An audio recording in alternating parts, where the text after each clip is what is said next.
Since its existence, the train has been an ideal propaganda tool. On all continents, monarchs, presidents, and dictators have all wanted their own train to crisscross countries, promote their policies, and meet the people. In the 1930s, in Germany, as Chancellor, Hitler decided that he too needed an exceptional train to match his power. It will be a Titan pulled by 2 locomotives, protected by anti-aircraft batteries. On board, men mobilized for war, private bodyguards, railway police, and officers of the German army. Its name, somewhat ironically, Sonderzug Amerika, the Führer's special train, America. A steel beast of 1,200 tons, 430 meters long, with state-of-the-art cars equipped with the highest technology of the day. It was an Air Force One before its time, a veritable Nazi fortress on rail.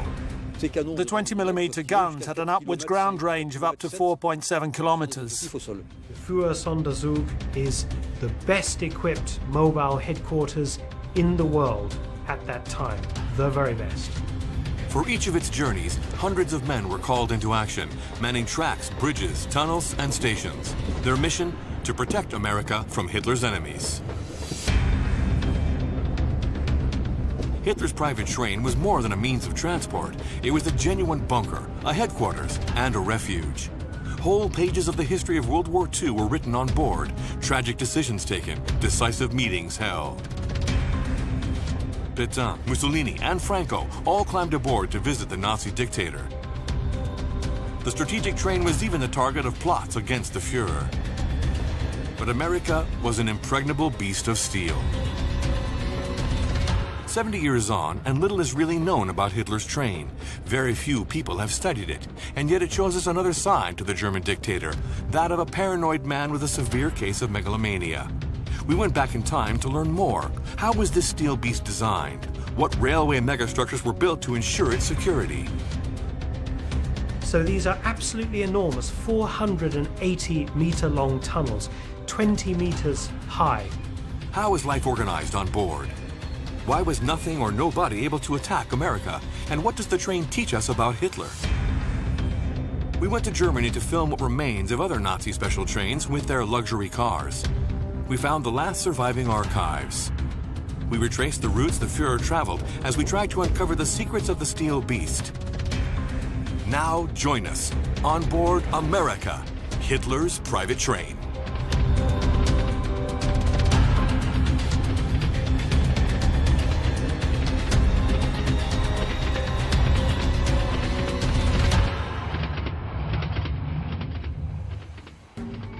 Back to the early 1930s. Hitler was head of a political party, the NSDAP, the Nazi Party, which was on the rise. On January 30th, 1933, Hitler was elected Chancellor of Germany, and he took the reins of power. He was a modern politician who won over large crowds. He knew how to reach out to people, with his appearance and his speeches, which he belted out with fury, possessed with his own ideas. But he had another asset. He understood that to reach the people, he had to go out to meet them. So in the early 1930s, before any other politicians of the day, Hitler became aware of the importance of travel, and he crisscrossed all Germany during his political campaigns. Hitler likes to be seen at this time. He feels history is behind him, the German people are largely behind him, so he is happy to show himself quite often. As a fan of modernity, technology, and power, Hitler wanted to be able to move fast all the time. At the time, another European dictator had his own private train, Benito Mussolini. In 1937, Hitler commissioned the Deutsche Reichsbahn, the German railroad company, to conduct a special train for him. After 2 years of design and manufacture, it left the factory in August 1939. It was named America. To Hitler, America represented the annihilation of the Indians. He was fascinated by this land of conquest. Hitler planned to conquer all Europe and annihilate all those who weren't Aryans. And his train matched his ambitions, almighty.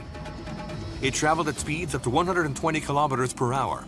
Each car weighed at least 60 tons. This steel beast was a very high-performance tool.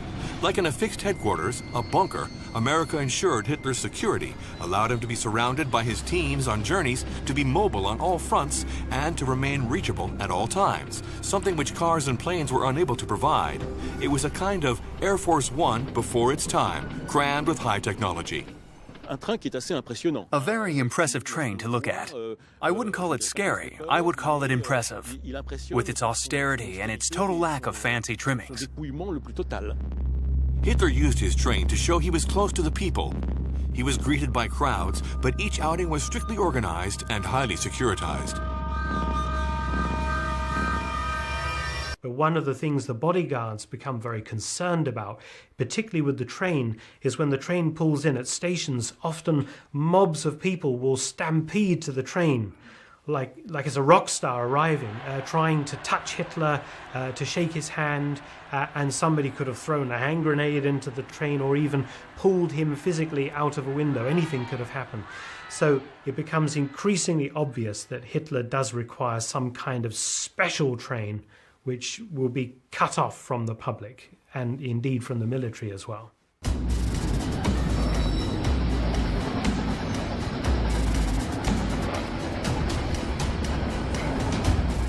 Very soon, all Nazi dignitaries were having their own private trains built. Hitler had launched an out-and-out fashion.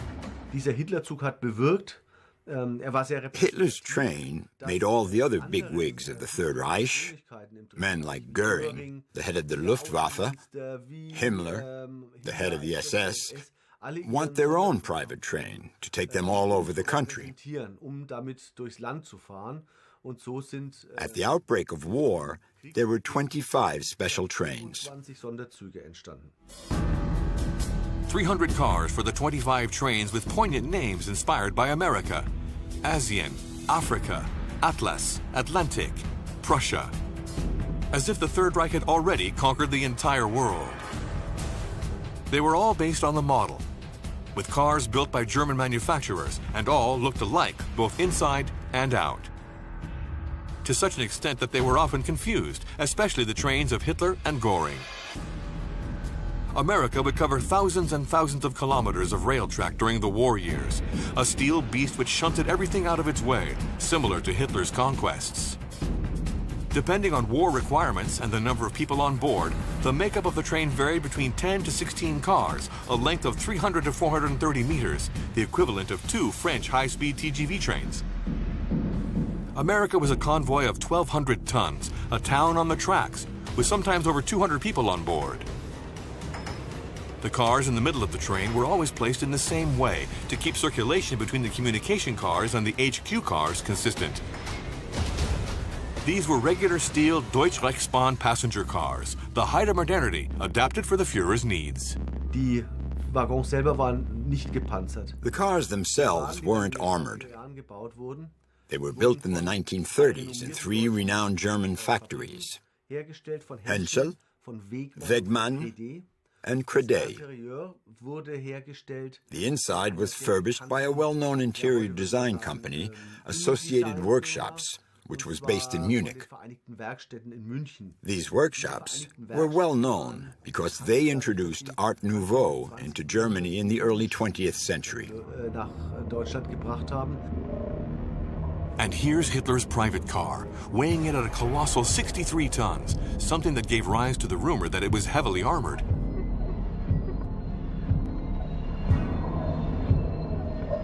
But the truth is even more surprising. Hitler had a 100% marble bathroom installed, with a reinforced concrete subfloor to support the considerable extra weight.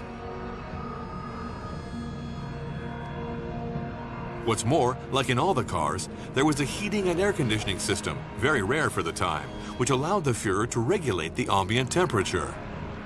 The highest technology even for daily life.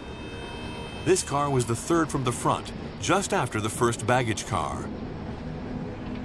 You entered via an antechamber, permanently guarded by 2 soldiers. The fairly simple living area, with its large table and comfortable armchairs in the middle, had veined mahogany walls. Hitler's apartment consisted of a bedroom with a single bed. His famous bathroom had a bathtub and gold-plated faucets. Next came 3 guest rooms and a washroom.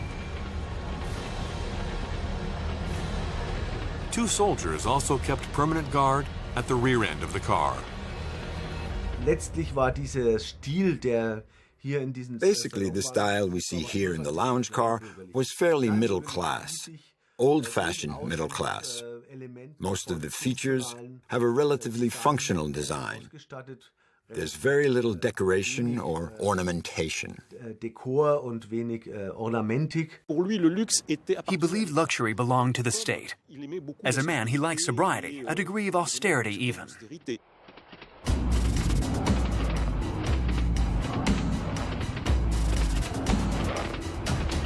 September 3rd, 1939. A big day for America. The train would make its first military journey from Berlin to Bad Pölsen, a small town in northwest Poland.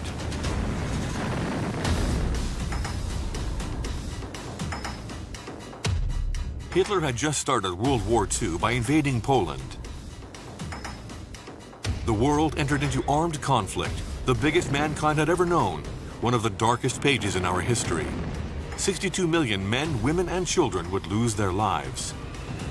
And it was on board this train that the fate of Poland and the rest of the world would be decided. Hitler had made it his new military headquarters. Mobile and impressive, it would now escort the Führer to all fronts.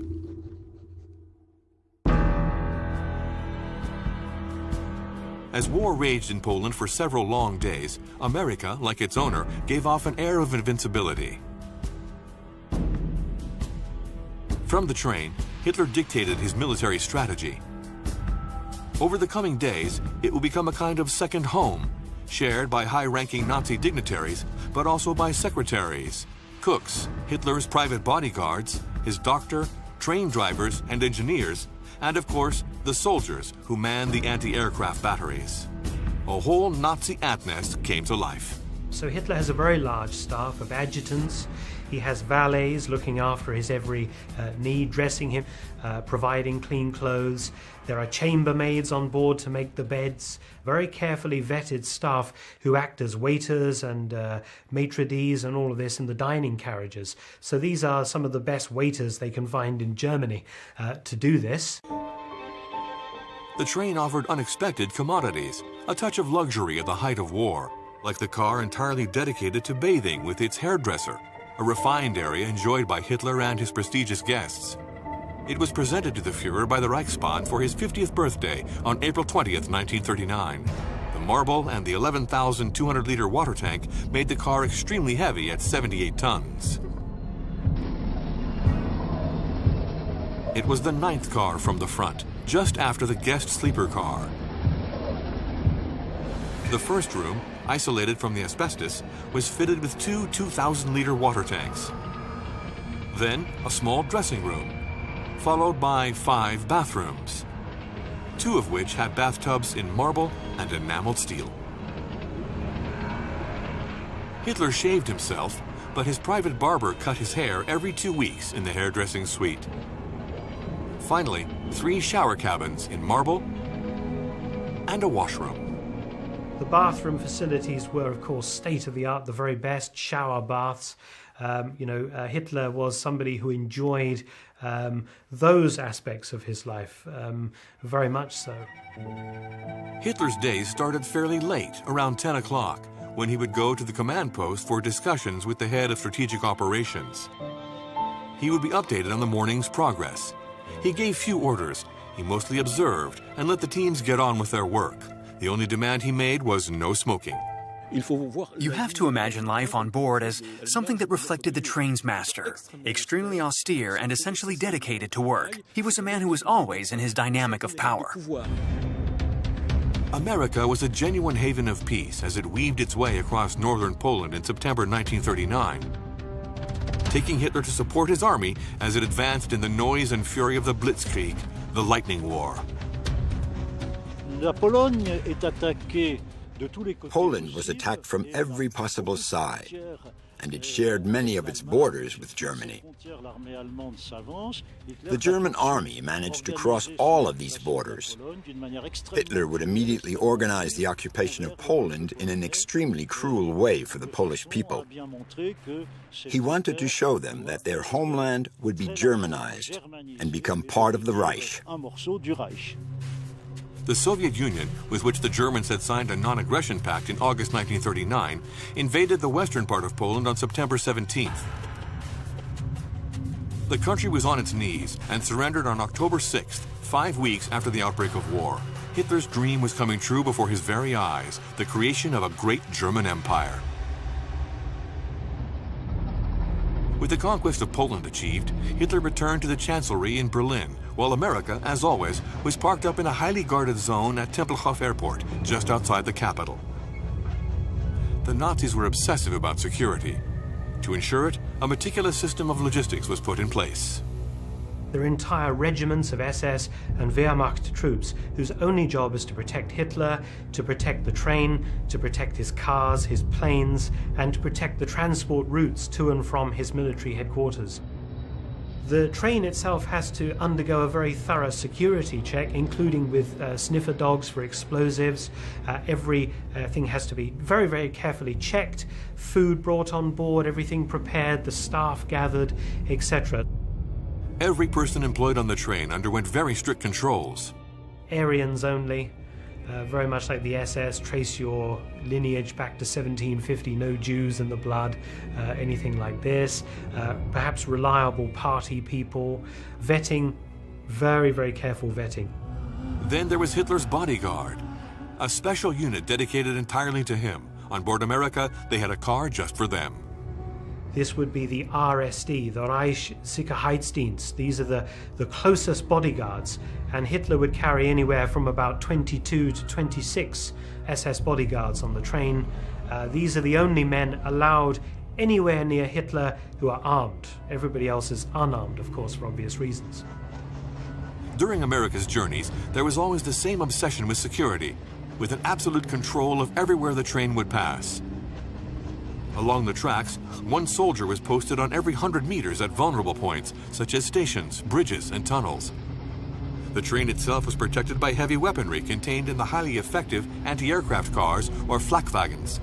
Positioned at the front and back of the train and totally autonomous, they provided protection from attacks by both air and land. 4 anti-aircraft guns on a turret at the front of the car. In the middle, the soldier's living space, with beds, a kitchen, a toilet and washroom, and a magazine for arms and munitions. At the rear, 4 more guns identical to the first set. The 20mm guns were very effective because they could be used as anti-aircraft, being able to fire upwards to an altitude of about 2.5 kilometers. But they could also fire to the side at objects on the ground, at enemy troops or light vehicles that got too close to the train.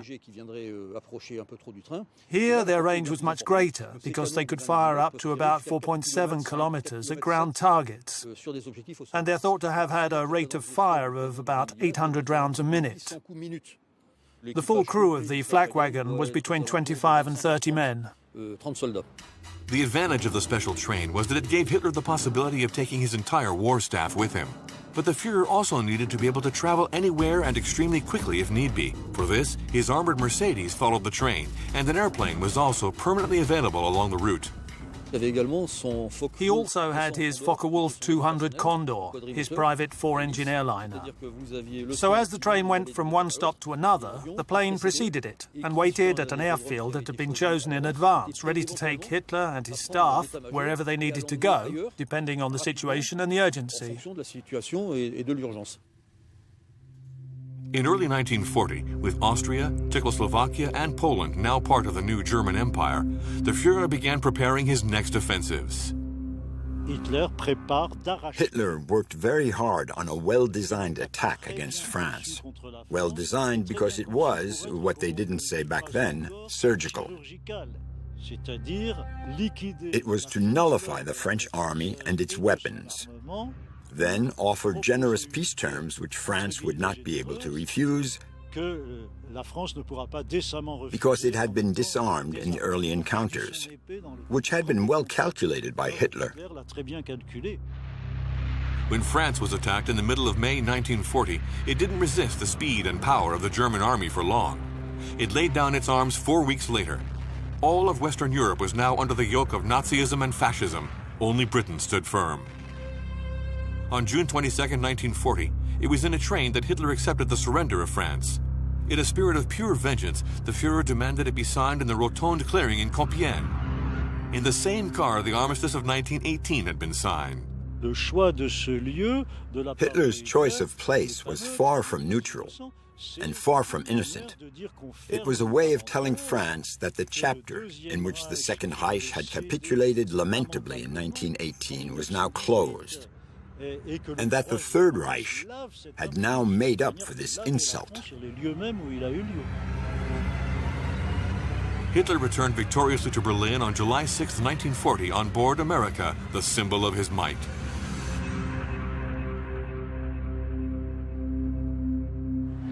A gigantic crowd gave him a hero's welcome. It would be the last time he mingled with the public. He had enormous fears about his own security, and he may have had fears that public fervor was waning. And he needed this public fervor. It had given him a backbone of steel and immense confidence in the 1930s. So he decided not to take any risks with crowds that might not be as accommodating to him. The general public slowly are pushed further and further away from the physical being of Hitler. And of course, this is good in many ways because it channels into the whole idea of Hitler being this kind of godlike figure, that he is not down amongst his people. He is a cult of personality figure removed from the ordinary German citizens.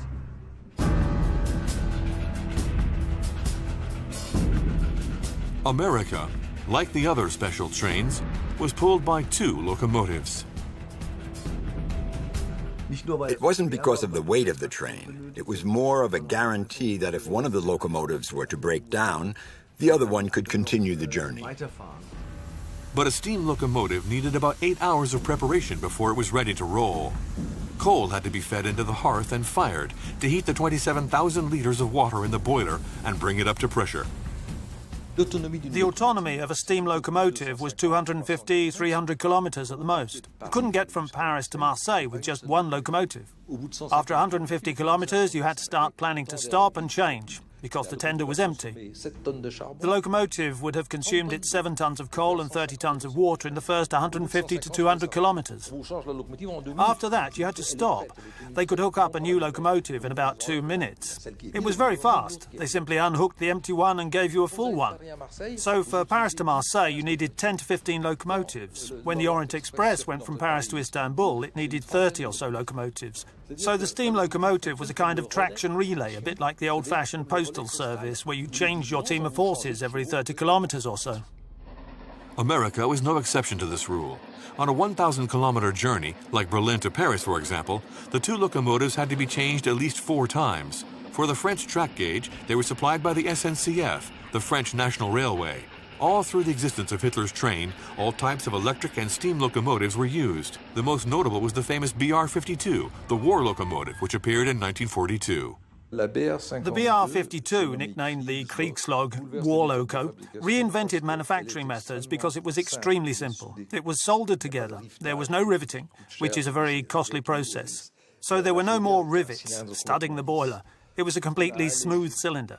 It was much lighter, as everything not considered totally useful was stripped away, so it was very light, but very muscular. The BR-52 was the perfect wartime locomotive.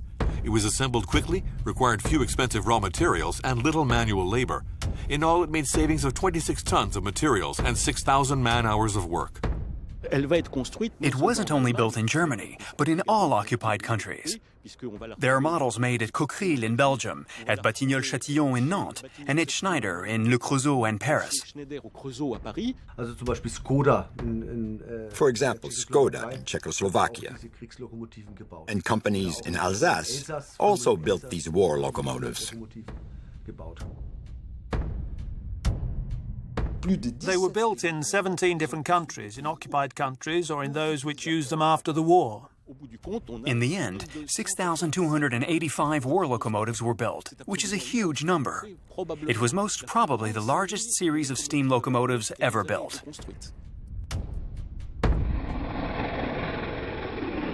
In 1940, Hitler began planning a journey on America which would take him across France to a meeting with the Spanish dictator General Franco, whose country had officially ended its civil war, and Marshal Pétain, the leader of Vichy France.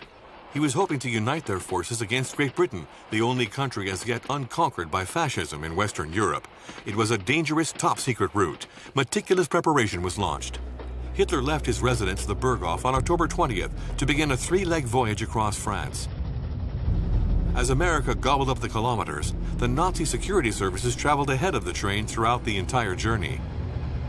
Stations were informed only at the last minute, and the heads of the rail network only a few hours beforehand. Traffic was totally disrupted.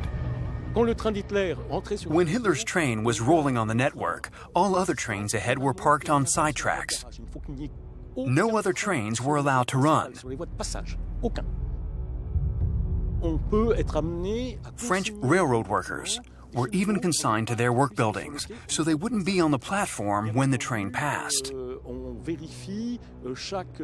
And all the tracks and bridges were checked to make sure there weren't any explosive devices that could derail the train. In the stations, all documentation produced and used during the journey, even the most banal service notes, were destroyed at the end of each day. Nobody was allowed to know where America had been or where it was going. Plus, the security services had also put in place an extremely effective idea. And so what they would do, some officials would run a train that looks quite similar to Hitler's train. Large express train with Pullman carriages. This would be run ahead of Hitler's train along the route that Hitler's train was going to take.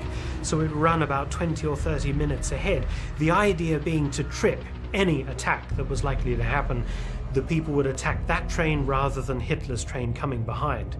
And also sometimes there was another ghost train following behind Hitler's train, so you could be pretty confused which one to attack. Hitler, en route for Hendaye on the border with Spain, made a first stop to meet with Pierre Laval, the then vice president of the Vichy Council, to prepare for the future meeting with Pétain. The meeting had to remain top secret and highly securitized. The ideal place had to be found between Paris and Hendaye, a place where nobody was expecting Hitler to turn up. It was to be the small town of Montoire-sur-le-Loire, where Hitler would arrive on October 22nd on board America. He was preceded by the special train of von Ribbentrop, the German Minister of Foreign Affairs. The town of 4,000 inhabitants had been carefully chosen by the Führer's staff. The station was on a line some way off the main Paris-Hendaye line, and it was also close to a tunnel. The train would only have 3 kilometers to go to reach the safety of the tunnel. When you were on a passenger train during the war, even Hitler, it was like being on the open road and exposed to all kinds of danger. The locomotives were kept at pressure so that the train could immediately depart for the tunnel, which shows how distrustful Hitler was and how concerned he was about his own security. He was convinced that the British and later the Americans and Soviets only dreamed of one thing: to kill him in order to end the war.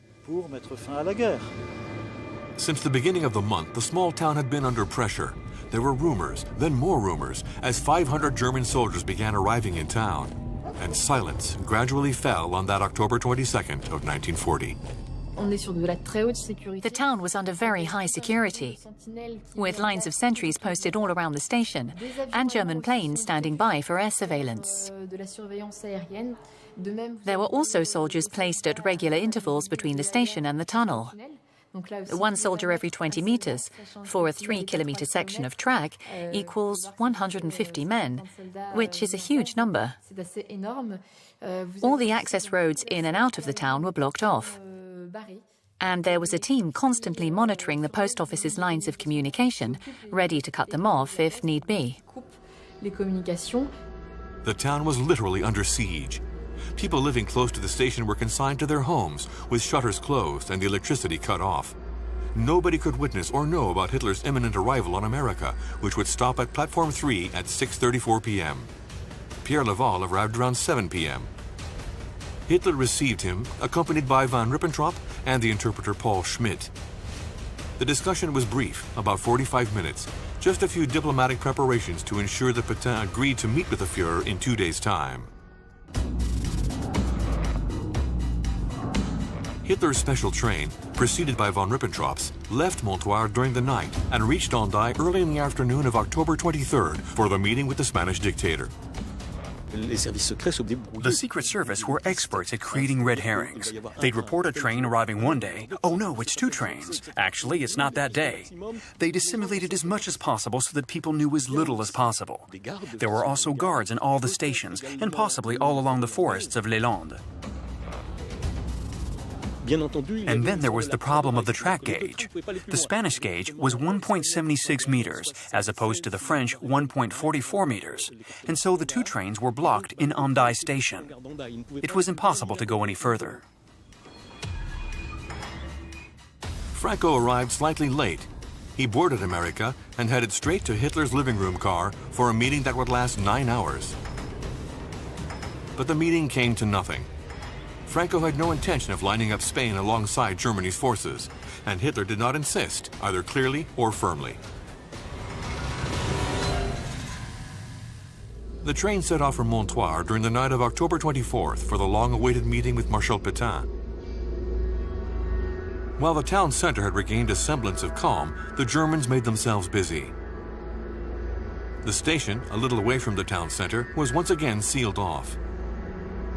The soldiers were on alert, air defenses at the ready. Once again, the world seemed to stop in this heavy atmosphere. Nothing filtered out about what was about to happen.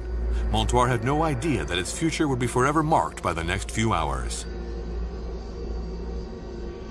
Hitler's train arrived at 3:29 p.m. and stopped at Platform 3. Fog came in, and at 6 p.m., the French head of state, Marshal Pétain, arrived in his car with Pierre Laval. Hitler waited patiently at the foot of his train, under the shelter between platforms 2 and 3. The meeting between Hitler and Pétain was sealed with the famous, all too famous, handshake. Accompanied by von Ribbentrop, Paul Schmidt, and Pierre Laval, the Führer and Pétain settled down in the living room car. A 2-hour meeting laid the foundations for a French-German collaboration, validated a few days later by Pétain during his fateful speech of October 30th, 1940.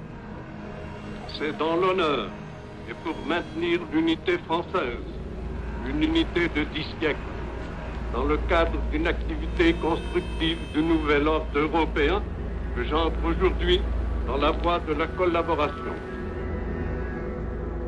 America left Montoire that same evening, heading back to Munich. Hitler learned that Mussolini was planning to invade Greece. He hurried to Florence to dissuade him, but arrived too late. Since 8 o'clock in the morning, Italian troops had landed on the Greek peninsula.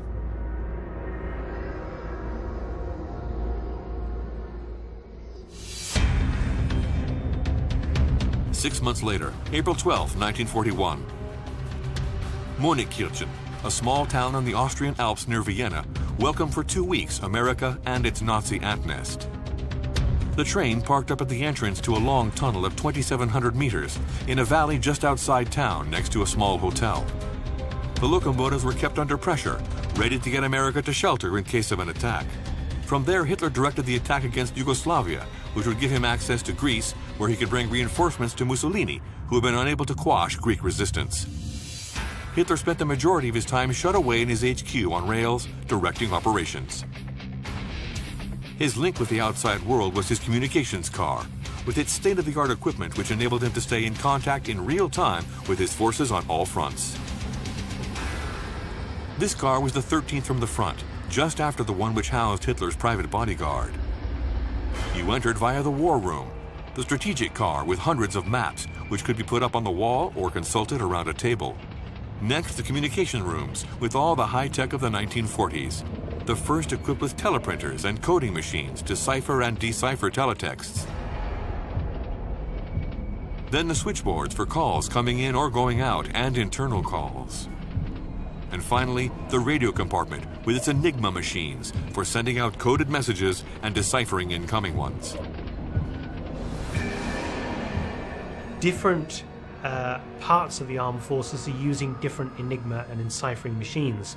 So to use these machines, they have to plug the Führer's personal carriage and the 2 or 3 communication carriages and the bodyguards' carriages into the postal telephone exchange. So fortunately, every station has all these plugs ready. They just take the leads and plug it all in. And within 20 to 30 minutes, everything is up and running. So he can start using telephones and talking to Russia or wherever. When he's on the move, he can't use the telephone, can't use the machines. They have to use instead a great big 700-watt shortwave radio. And this is also state-of-the-art stuff. And this stuff is being beamed out all over the place. Hitler broke with the monotony of the campaign on April 20th, 1941, by celebrating his 52nd birthday in this bucolic countryside. During the 2 weeks spent at Monik-Kirchen, he held numerous conferences and diplomatic meetings with the King of Bulgaria, the Regent of Hungary, the Italian Minister of Foreign Affairs, and the German ambassador to Hungary, some of whom also arrived by train. While Hungary, Romania, and Bulgaria were already subjugated, the Third Reich put a stranglehold on Yugoslavia, as it was the gateway to Greece. On April 26, 1941, America left Monik-Kirchen, and the Fuhrer reached the Chancellery in Berlin the following day, the day that Athens capitulated. From May 9, 1941, Hitler relaxed in the fresh air at the Berghof, his private residence in Bavaria, just before sending his country into a battle which would ultimately lead to its defeat, the invasion of Russia. He's very, very proud of this house, which he paid for, the royalties of Mein Kampf, his book. And that is where he spends his time with Eva Braun, playing happy families, playing husband and wife, lots of children around, not his own children, the children of the leaders, Bormann and other people.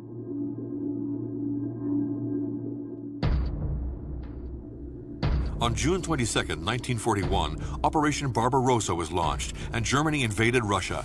The Eastern Front would become the main theater of the German army's operations. From that moment on, change would set in. Hitler became more and more paranoid. He gradually cut himself off from the world as his hopes for a conquest of all Russia were thwarted.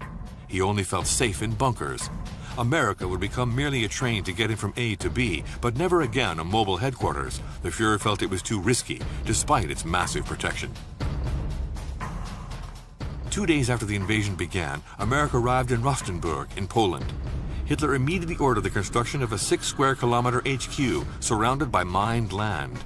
A collection of blockhouses, camouflaged bunkers protected by 2-meter-deep barbed wire, barrack for his soldiers, and log cabins dissimulated under layers of moss. 2,000 people lived in the so-called Wolfschanze, the Wolf's Lair. The Fuhrer spent just over 2 years in this dark forest, infested with mosquitoes, enduring stifling heat and humidity in summer, and deep snow and freezing temperatures in winter.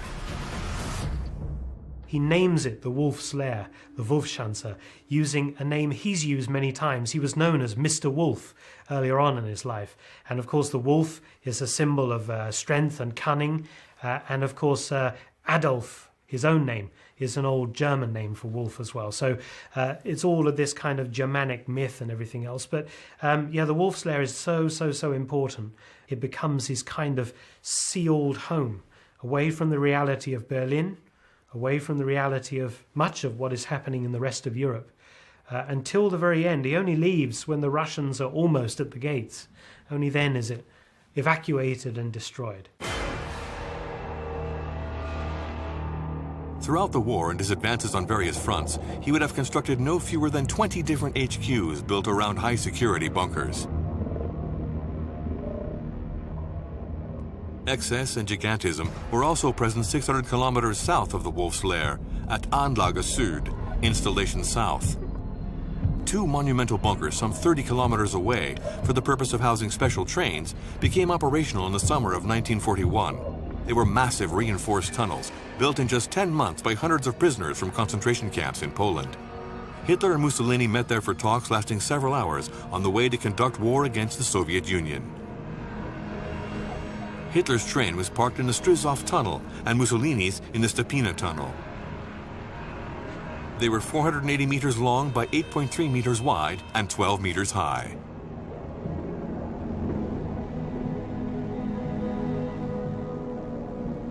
The walls, over 2 meters thick of solid concrete, designed to do one thing, to shunt Hitler's train into a very, very secure location.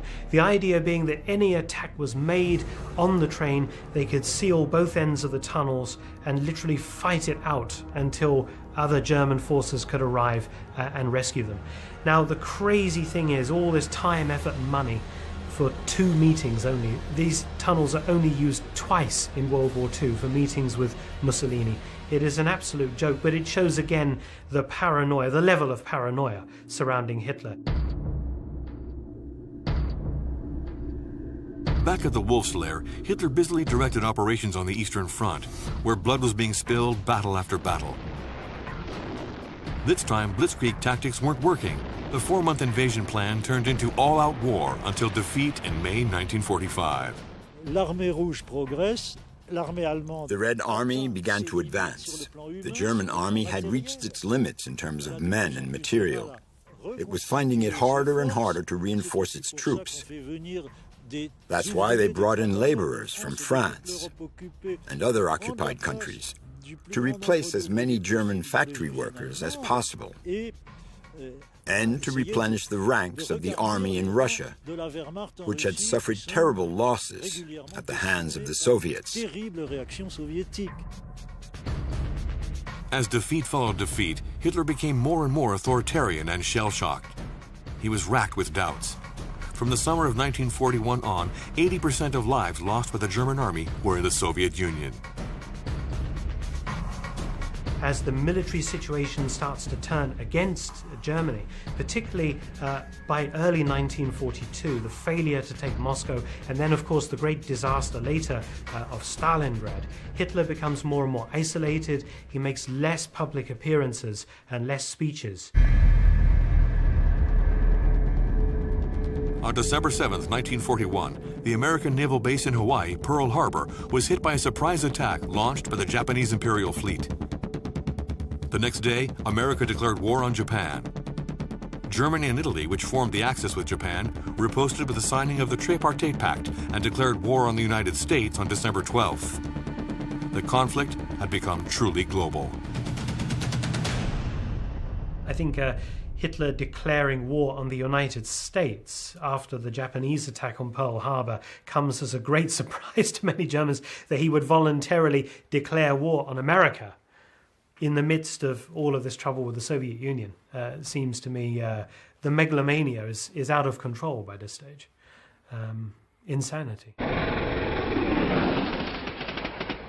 There was no way the special train could keep the name America. So it was renamed Brandenburg in a return to German roots. Brandenburg, like the heart of Prussia, like the region around Berlin. There had been also an SS division, Brandenburg, which was renowned for being particularly loyal to the Führer. I think that's probably where the name came from, because Brandenburg expressed a particular relationship to Hitler. But as history is filled with twists and turns, it's the generic name Führersonderzug, Führer's special train, which has become most commonly used and fixed in the collective memory.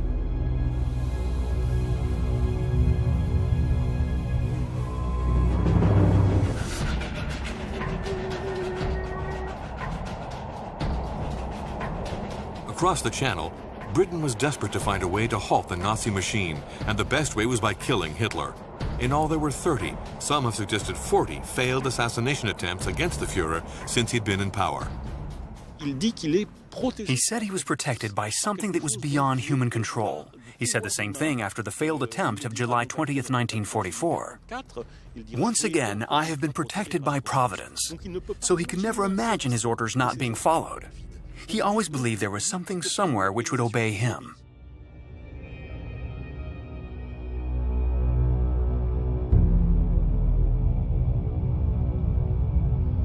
In June 1944, the British Special Operations Executive, SOE, launched Operation Foxley, a top-secret plan which wasn't made public until 1998.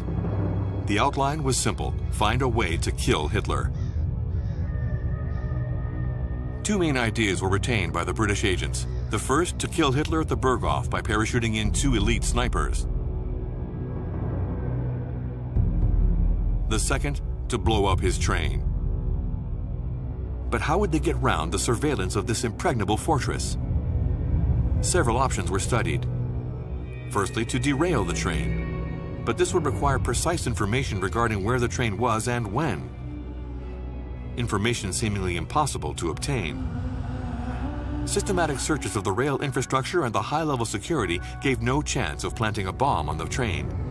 So a second possibility was looked into. They studied the train's water supply very closely, and they realized that while food and bottled drinks were treated with maximum security, on-board drinking water was a weak link. One German prisoner of war who had been a steward on the train revealed to the SOE that the tank with Hitler's drinking water was in his private dining car, just under the kitchen. They studied ways of introducing poison into the water tank, and whether it would be undetectable. They thought that with the movement of the train, poison would mix with the water. They knew that Hitler drank lots of tea and he took it with a drop of milk. So they were hoping that the milk would be poured first and no one would notice that the color was a bit odd. Hitler had a food taster, so anything that was given to him to eat or drink was tested first by somebody else. So that person would have dropped dead and it would have been quite obvious that there was something wrong with the water. The poison was codenamed I. It was a slow-working poison. Slow-working indeed, because the famous I poison would kill 6 or 7 days after ingestion. So even if Dr. Morel, who often tasted Hitler's food, were to taste his cup of tea, he wouldn't die immediately. Neither would Hitler, and nobody would go running around madly looking for an antidote. So there was a good chance it just might work. But in 1944, with Nazi Germany on the back foot, there was a fierce debate within SOE ranks. Should we kill Hitler? While everyone wanted him dead, many feared that his assassination by the enemy would turn him into an idolized martyr. I think the decision was taken not to kill him because Hitler, by late 1944, had become our greatest asset in the West. He was mismanaging the war to such a degree, making so many stupid decisions. He was shortening the war effectively, so keeping Hitler alive was actually the best thing to do, shockingly. From December 11th until January 15th, 1945, Hitler directed the Battle of the Ardennes from his headquarters at Adelhorst, north of Frankfurt. His objectives were grandiose, but as if to give reason to the British SOE, Hitler confirmed his strategic weaknesses, seemed to cut himself off from the world, and moreover, lacked the means to see his ambitions through. The defeat of Germany would be all the more a bitter failure. News arrives midway through the Battle of the Bulge that the Soviets have launched this enormous offensive, gigantic offensive which has destroyed the German army largely in the east, and they are pouring through Poland into East Prussia. Hitler was forced to withdraw to Berlin. He didn't know it yet, but it was to be his last ever journey on board the Führer Sonderzug, his train which had never been attacked. His train which had taken him rapidly towards a new European order in the early days of war. From the window of his train car, Hitler became aware of the extent of the devastation. Berlin had been bombed to smithereens. It was then that he realized the great new German Empire would never be, that the war was over, that he had lost. It was January 16th, 1945. But despite his capital lying in ruins, he still had a small belief that he should set out to attack. He left the Führersonderzug at the small station of Grunwald, to the west of Berlin, which had already seen the special train pass on numerous occasions. But other special trains too, those taking millions, most of them Jews, to the hell of the concentration and extermination camps. He set up office in the Chancellery, not right away in his bunker. But the Chancellery in Berlin had been bombed so much it was pretty much unusable. All the windows had been blown out, and this was at the height of winter. Mid-April 1945, Hitler locked himself away definitively in his bunker beneath the Chancellery. He watched on, powerless, as the Soviet army took Berlin. On April 20th, he celebrated his last birthday. On the 29th, he married his companion, Eva Braun. During the night, he dictated his political testament. And the next day, at 3:15 p.m., he and his new bride committed suicide in their bedroom. Their bodies will be doused with gasoline and burned. The following week, on the edge of a ravine in Malnitz, the fate of the Führer's private saloon car lay in the hands of the SS. It was May 7th, 1945. The time, 3 p.m. The SS decided to blow up Hitler's private car, so they filled the inside with gasoline, planted dynamite and grenades, set it alight, and the whole thing blew up. The Nazis didn't want this highly symbolic car to fall into the hands of Allies to be displayed as a trophy of war in Paris, London, New York, or Moscow. Not a single piece of Hitler's private car should survive. It all had to burn into thin air.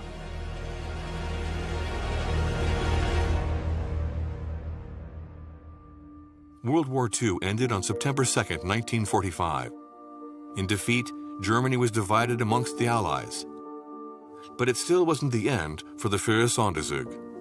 So the Americans get wind of it, they come and take over. Thank you very much, that's now US Army property, Hitler's train. And the British say, well, we quite fancy some of that as well. So it's divided up. So some carriages go to the British, some carriages go to the Americans, and they use it. Various generals who are in charge in the Allied occupation zones use it as their private train, which is spoils of war, of course. In the early 1950s, the various cars from Nazi special trains were returned to the West German state. Chancellor Konrad Adenauer composed his official train with some of the remaining Führersonderzug cars. And it was on board this train that he made his official trip to Moscow in 1955, a kind of thumbing his nose at history 10 years after the fall of Berlin. Then the special train cars were updated, refurbished, modernized, and dispersed. In the 1960s, Queen Elizabeth II and the Beatles couldn't have imagined that when traveling in Germany, they were in the private car of Hitler's Minister of Transport, who had organized all special train journeys during the war years. In the 1970s, it was Chancellor Willy Brandt who made use of the remaining car from Hitler's train. After 1980, none of the special train cars were ever used again.